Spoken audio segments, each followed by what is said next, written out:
Hola, soy Diego García, director de producción de Mausa Additive.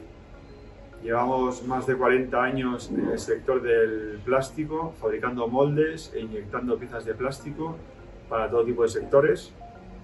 Y desde hace 4 años nos hemos sumado a la fabricación aditiva con máquinas de HP en material poliamida 12, TPU, y para los postprocesados y acabados hemos optado por Dimension. El proceso inicial es el de cleaning y lo hacemos con la máquina PowerShot C. El siguiente proceso sería el de acabado superficial, lo hacemos con la máquina PowerShot S. Y por último, el acabado del tintado lo hacemos con una máquina DM60.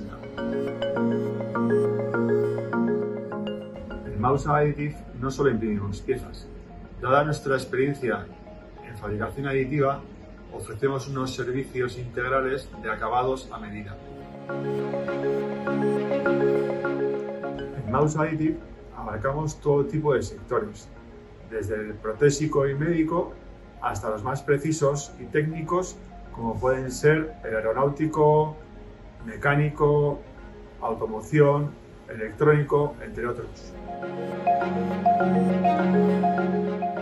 Con estos procesos, nuestros clientes se benefician de unas piezas más homogéneas y con unas propiedades mecánicas excelentes.